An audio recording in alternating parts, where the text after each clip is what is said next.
do you have that are specific for authors? Work for hire agreement, we just talked about.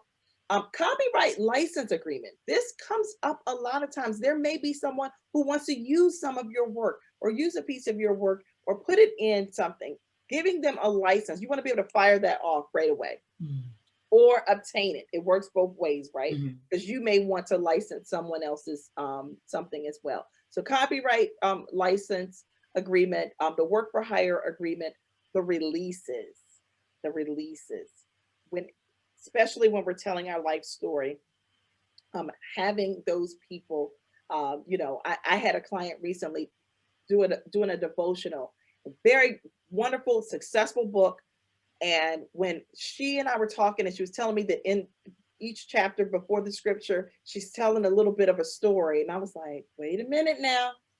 Did we get print? She was like, no, but you think that you never know. So let's fire off. She purchased that release. And this was her first book. And now she's on to, you know, doing the next edition. And she said, Nakia, that was the best money out of everything I got that I could have spent,